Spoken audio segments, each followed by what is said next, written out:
I'm Richard Polanco, born and raised in East Los Angeles, family of 8. Went to public schools, went on to college. Took me a long time to complete my college education. Growing up as a child, I dreamed of becoming a lawyer and being elected to office. I accomplished being elected to office and did 1 year of law school. Dropped out of law school. It was at the height of, in the 90s, when a lot of political turmoil and challenges were occurring, and I had been elected to office and was very, very happy and complete. In 1986, when I was elected, I had the opportunity to serve 16 years. I served 8 in the Assembly, 8 in the Senate. My last 4 years, I served as the Senate Majority Leader. For 12 years, I had the honor and the challenges that came with the position of Chairman of the Latino Caucus. I chaired that for 12 years. And we, as a group, unified, disciplined, with a real vision and plan of action of empowering our community, but at the same time bringing good public policy to the people of California. We've established, I think, some major accomplishments that are today the 6th largest economy in the world, or the 5th largest economy in the world today, is the beneficiary of a lot of that public policy work. When I assumed the role of the caucus chair, yes, it was 1990. I termed out of office in 2002. So for those 12 years, I had the opportunity to put a plan together, share it with the members, get buy-in from the members, and execute those particular strategic political plans, as well as the public policy consideration agenda that was very important to our community because of the special needs that our community does have, such as the challenges of English language learners, the fact that we are a young population, immigrant population as well. And so we as a caucus saw the necessity, and we quite frankly believed it was a duty for us to stand up and take on the challenges at that time and bring about the kind of change that was important to people in general, and specifically to the immigrant population and the Latino population in particular. In 1990, it was clear that I would be, myself and Assemblyman Chacon would probably be the only Latino caucus members returning. Lucille Roybal Allard had decided to run for Congress. Javier Becerra was also running for Congress, and come 1990, I not only assumed the chair of the Latino caucus, but it also created an environment that allowed us to look at several public policy considerations that were already engaged. Example, or more specifically, in 1986, IRCA was established. It was the Immigration Reform Act signed by President Reagan. In that act, there was a provision that allowed for naturalization to occur if you did not become a public charge during a 5-year period of time. When you look at that 5-year period of time, it runs and kicks in 1991. In 1990, the census had been completed, reapportionment had been done, the redrawing of the lines had occurred, and I had assumed the leadership and saw the opportunity with a well-orchestrated strategic plan to build the presence and the participation, politically speaking, in the halls of Sacramento. In 1992, the largest Latino class of members came and were sworn in. Marta Escutia, Diane Martinez, Grace Napolitano, Luis Caldera, Hilda Solis, Joe Baca were part of that infusion that really shocked and created a lot of shockwaves, not necessarily negative, but really brought our community to the table as it relates to both the politics and the public policy considerations.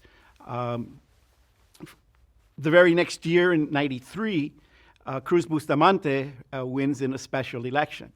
Now, in 1990, term limits kicks into play, which basically allowed for assembly members to serve 6 years in the assembly and for state senators to serve 8 years in the Senate. And that was very important for us to not only acknowledge, but gave us the opportunity to plan, because the entire assembly was going to be a new face in California. And so in 92, we have this big influx. In 93, Cruz Bustamante becomes speaker. And followed in 98, Antonio remains or becomes the speaker. And so now we've really begun to institutionalize our community's presence in the halls of Sacramento, both public policy and politically. Why is that important? It's important because when you look at what and how this anti-immigration evolved, we look at, in 1992, I believe it is, in 93, the driver's license bill is signed into law. I introduced in 1992 what was referred to as Leticia A. This was a court ruling that allowed for in-state tuition for undocumented students. The bill passed through the assembly, reached the governor's desk only to be vetoed. The driver's license bill and this particular bill post 1994 with the anti-immigration bill, that initiative that became law. This initiative was so mean-spirited, it would it would require doctors, nurses, teachers to report to the INS if you suspected that that child or that family were undocumented. Suspected. To mean that if I was to dress down and get out of my suit attire, someone could arbitrarily report me on the suspicion that I am undocumented. This was a very calculated, politically motivated initiative that fanned the flames in California of racism. It fanned the flames of race baiting, and it was done purely for political reasons. What do I mean by that? Governor Pete Wilson was 20 points behind his reelection to the governorship. Kathleen Brown had mounted a very strong, effective campaign, launched to become the possibility of having the first woman governor in the state of California. And because of the anti-immigration and the political campaigning that was done, Pete Wilson got elected. And I'll never forget when Pete Wilson was standing with the Statue of Liberty behind him and making the statement, "Legal is legal," meaning that, and implying that if you are here undocumented for some reason, you're illegitimate, you don't have a voice, we should not care for you. And Cruz Bustamante and I, when we saw that, we raised $100,000. We ran a TV cable buy in Sacramento only. And we used the governor's own words to restore food stamps for seniors who were legal permanent residents and children. And it was not an easy task. And I mentioned that why is it important to have representation that reflects diversity and representation that brings different cultures and ideas and beliefs to the big table of the fifth largest economy in the world. But for the Welfare Reform Act, which was signed into law by a Democratic president, Cruz Bustamante, then Speaker, was able to negotiate along with Marta Escutia at the table, Denise Ducheney, who was at that time the chair of the Budget Committee, Marta Escutia, and Antonio, 4 members of the caucus who negotiated with Pete Wilson. There was pushback even from Democratic caucus members because the budget was held. Imagine this. Denise Ducheney and Marta Escutia, members of the Conference Budget Committee, who are not going to support that budget unless the food stamps are restored to the legal permanent residents, who happen to be seniors, our grandparents, our abuelitos, our parents perhaps even. And the politics were such that the conference committee convened the very next day that it was known that Marta and Denise would not vote for the budget unless it included. And they went into hiding. It was almost comical. They went into hiding, and the sergeants came looking for them, and eventually they found their asylum, if you will, in the staircase of the old part of the Capitol, and then worked their way down to the Speaker's office, and in what is now the Willie Brown Conference Room, they locked themselves in. Unbeknownst to them that the Senate sergeants were looking for them, and unbeknownst to them that their car keys from the garage had been taken. Bill Lockyer was the president pro tem at the time, and is not in Sacramento, is in Riverside. And make a long story short, he has to come back, cut his visit, bring back the keys, and we'll leave it at that. A quorum would not be established without 2 members of the Democratic Assembly side of the aisle had to be present. If they were not present, you couldn't conduct business, which to us was very important because we always understood that you have to understand the rules, because the individuals who master the rules control the outcome of the game.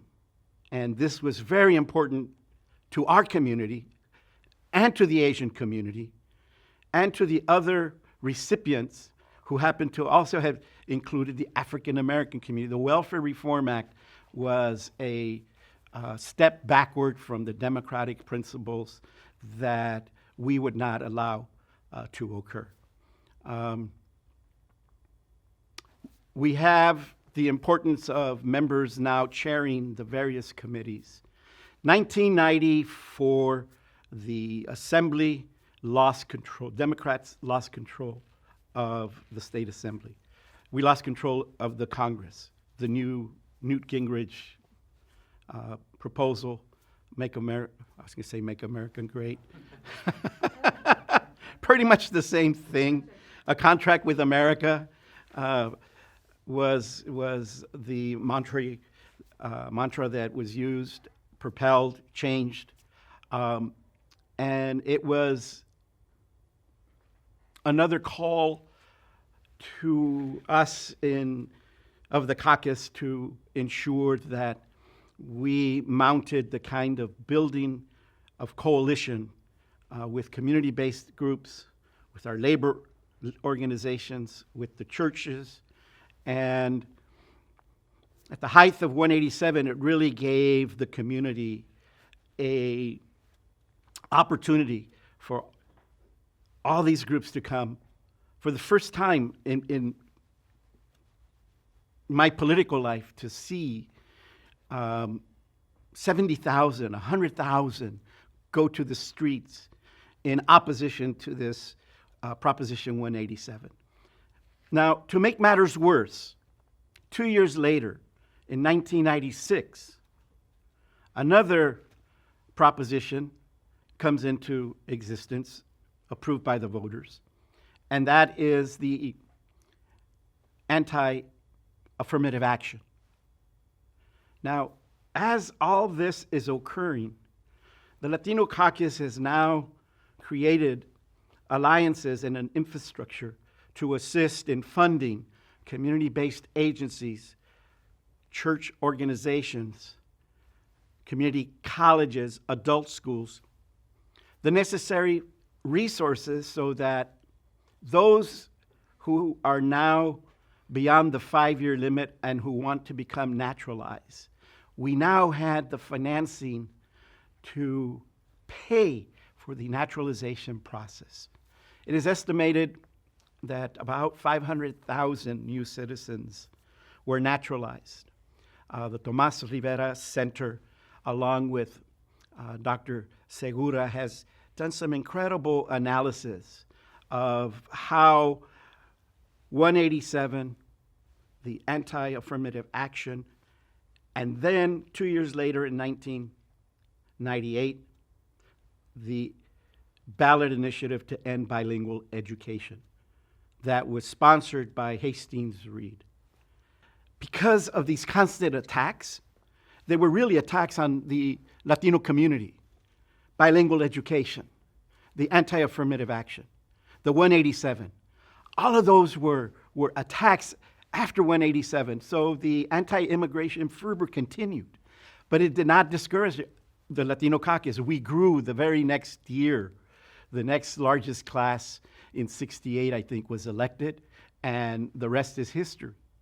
And the importance of having political representation, understanding the rules and how they work, and how to make them work for the benefit of people, is why I got into politics. I got into politics along with the other members because we care. Because we care, because we are patriotic, because we know, given the opportunity, we will succeed. We don't come hat in hand to come and play in the political arena or in the business corporate world. Give us the opportunity. We will compete and surpass the expectations of many. After the census, you're required to do reapportionment. Congress does the reapportionment. In addition to that, the legislatures are constitutionally bound to draw the lines for the political representation.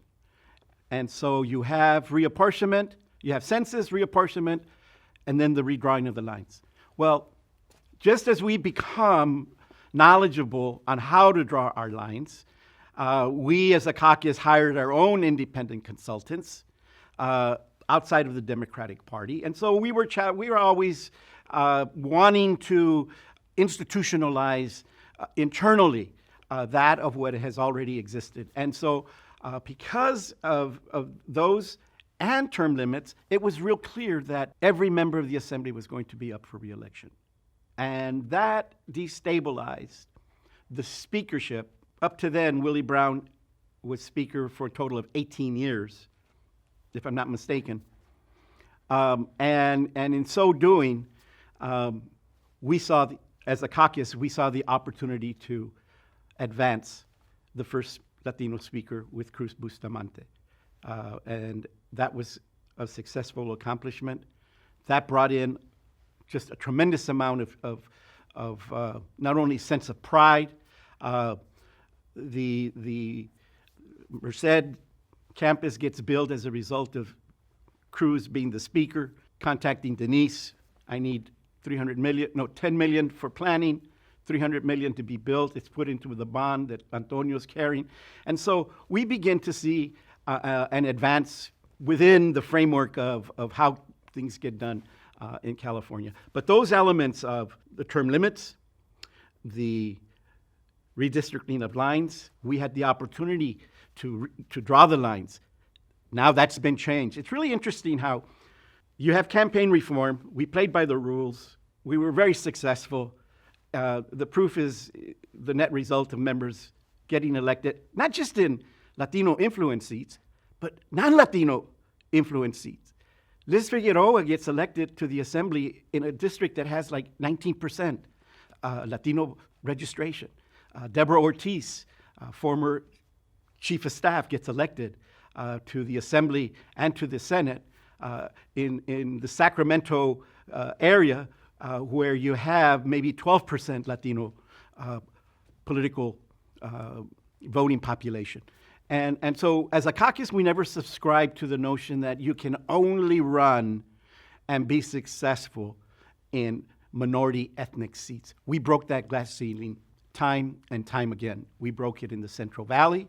We broke it up in the Bay Area. We broke that glass ceiling in the Inland Empire, which today is now pretty much democratic in all its representation.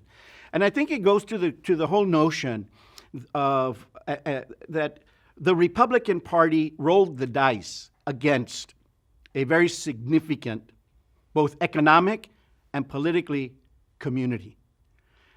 So along with the allies that aligned in support of our efforts, the Republicans were constantly going the opposite way.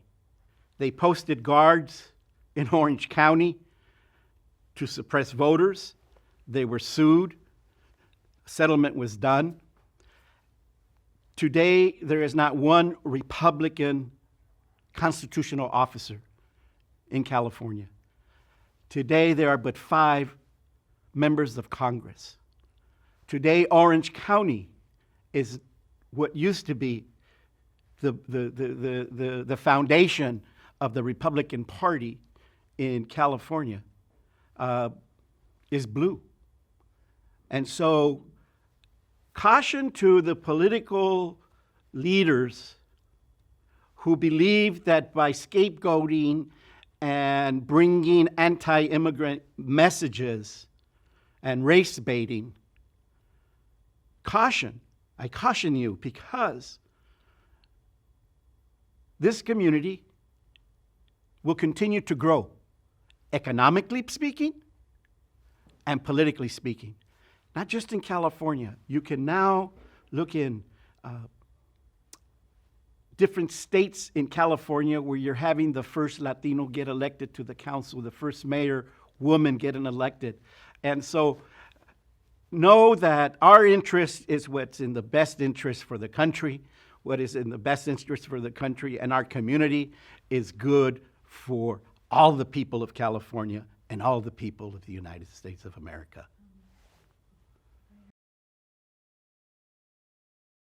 The concern of Democrats or whomever, independents even, their concern was really about their reelection and not had very little to do with whether or not Proposition 187 was good for California. Once the initiative qualified, in October, the community had launched a massive march. I have the 187 button, and it has Gilbert Cedillo, who was with the Labor SCIU's telephone number as the contact. But leading up to this, you had the various community organizing that was occurring. You had some politicians say, no, don't do it. I was very strongly in support. I believed that our community had the right to assemble and had the right to express.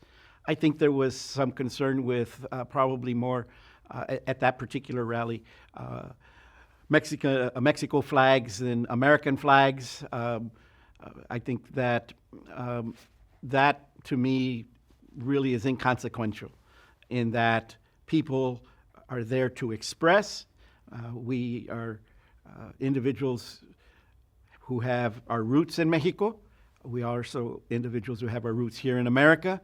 And that particular march, 1 month before the actual initiative, was, to me, very important, crucial. Not just a march in the LA area. These were marches throughout the various parts of California. Student walkouts were occurring, college marches, There was a lot of movement that I had not seen since the Chicano moratorium and the student walkouts, of which I proudly participated in. Oh, what a sense of pride. Just mucho orgullo to see our community taking a stand. I remember marching with the labor leaders that were there from the African American clergy. I remember Marta bringing in busload from her district to the march. It really gave our community a voice, a declaration that 187 was an anti-immigrant proposition that was mean-spirited, and that we were not going to allow for it to go unchallenged, either through the legal system or through the assembling, the utilization of our constitutional rights to assemble and to protest. But I'll never forget the wave and the sense of pride that we all felt. We all felt. Because we knew we were taking a stand and doing it for the right reason in opposing Proposition 187. 187 was very well financed. 187 had the political power elite of the Republican Party leading the charge. Members of our caucus felt that that march was the cause of creating more anti-sentiment, if you will. Perhaps some may, but I look at the positive side. I look at the fact that our community organized, our community had a voice, our community went out there. Our community not only stopped there, it continued to politically engage. Our DACA students today continue to politically engage. These children are American citizens, and that will continue to outpace the immigration and migration that occurs. We have the strong political involvement of those who are undocumented, who become naturalized. We see in the studies that they vote in higher propensity than the natural born. The studies that were done to compare California anti-immigrant at the time, comparing it to Texas and Florida, all of that negativity, especially in Texas with Bush then being governor, shied away from what Pete Wilson and the Republican Party were doing in California. And so I'm not sure that I'm answering the question precisely, but I'm very proud, and I'm filled with joy and delight that our community, the so-called sleeping giant, was never really asleep. It was building, it was organizing, and it was planning and executing, both for political and public policy change.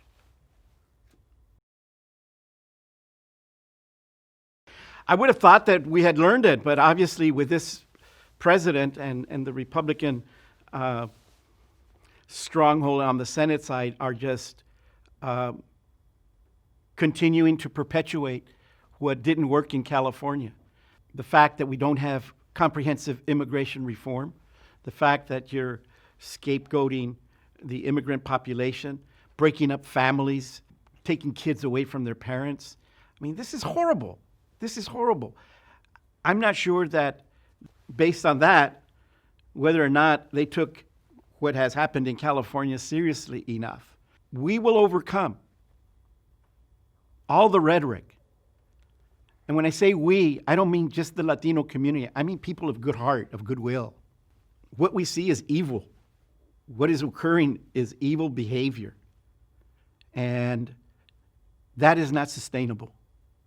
It wasn't sustainable in California, and it won't be sustainable in other parts of the country where the immigrant population is used to race bait, to be accused of all the economic ills, to be accused of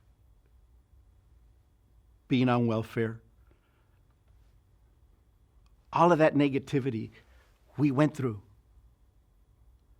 And what is occurring, unfortunately, across the country with the president leading this is horrific. It's not human. It's not humanity. It's not what humanity is about. It's a very uncaring, and it's not sustainable. It will not sustain itself. The goodwill of people from all walks of life is much stronger, and every movement has demonstrated that, whether it was the civil rights movement, whether it was the farm worker movement, and it will also be with the immigrant movement that we see taking place across the country.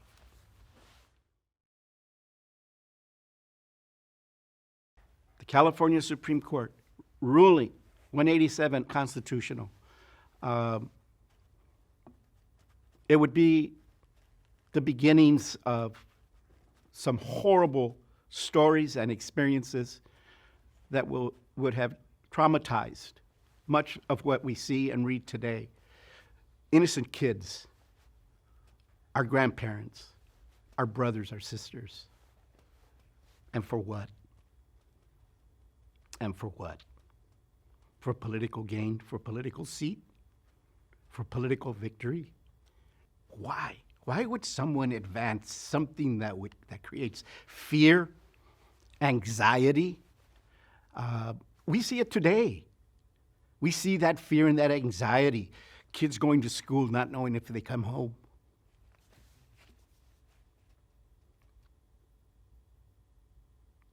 Whether or not their parents will be there. For what? Why?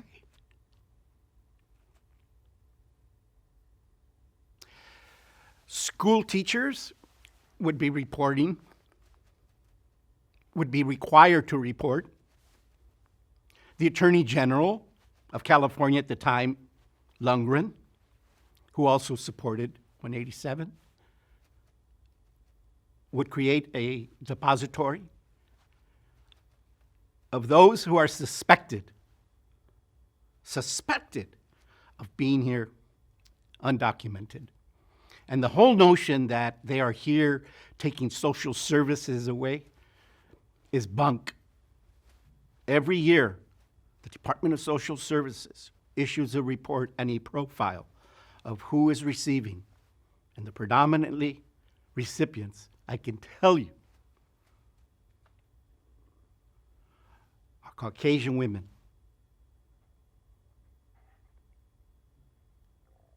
The undocumented population, time and time again, is the population that gives more and pays into this system in taxes, but is not able to receive any of the benefits. It shows that people will respond to human needs and human hurts. And in California, we have today undocumented kids covered by health care. We have our seniors covered by health care. We now are teaching multilingual rather than bilingual, but multilingual immersion languages, which received the highest support from Anglo-Caucasian voters than any other group. Why is that? Because there is value in having more than one language in this global world in which we live in. I'm glad that 187 was ruled unconstitutional. Much of what our country is experiencing is also going to be ruled, I believe, unconstitutional. We ought to just find ways to remedy issues rather than attack and blame and scapegoat individuals. We're much stronger and a better society when we approach the problem in a comprehensive, open heart, rational, reasonable, transparent manner, not through political campaigning and slogans like we've seen in the past and like we see today. My community involvement really gave me the basis of looking ahead. I learned in community organizing that many times, especially in Maravilla with the housing development programs that I was involved with, I learned that the play was really never here. That's what they want to show. The play is out here, the anticipation. And with 187 and the aftermath, it was clear that all these events that happened in the 90s that I described, when we put them all together, we were able to plan ahead. We were able to have the wherewithal, the understanding of how to run campaigns, how to finance campaigns, how to recruit candidates, how to have crossover, how to articulate the issues. When 187 was introduced, if you read, it is very poorly drafted, almost in haste. And so the necessity to prepare for post was real clear. And the advantages were already executed. By that I mean, it could have been any other group, ethnic group, or even the Democratic Party, or even the Republican Party to take what was happening and piece it together. For whatever reasons, they chose not to. I'm a strong believer that in organizing, you build the foundation. The foundation, you get investment from the members. You get the plan put together. You execute it, and you just continue in a process that every 2 years, politically speaking, there's going to be elections for the Assembly, and every 4 years for state senators. There are only 40 seats in the Senate and 80 in the Assembly. And those positions matter. It's important as to who gets elected. It's important to have the diverse experiences of gay and lesbian community, of African American community, of the Asian community, of Latino community. Public policy is more inclusive when you have people at the table putting it together. And so I hope that of what we created with the caucus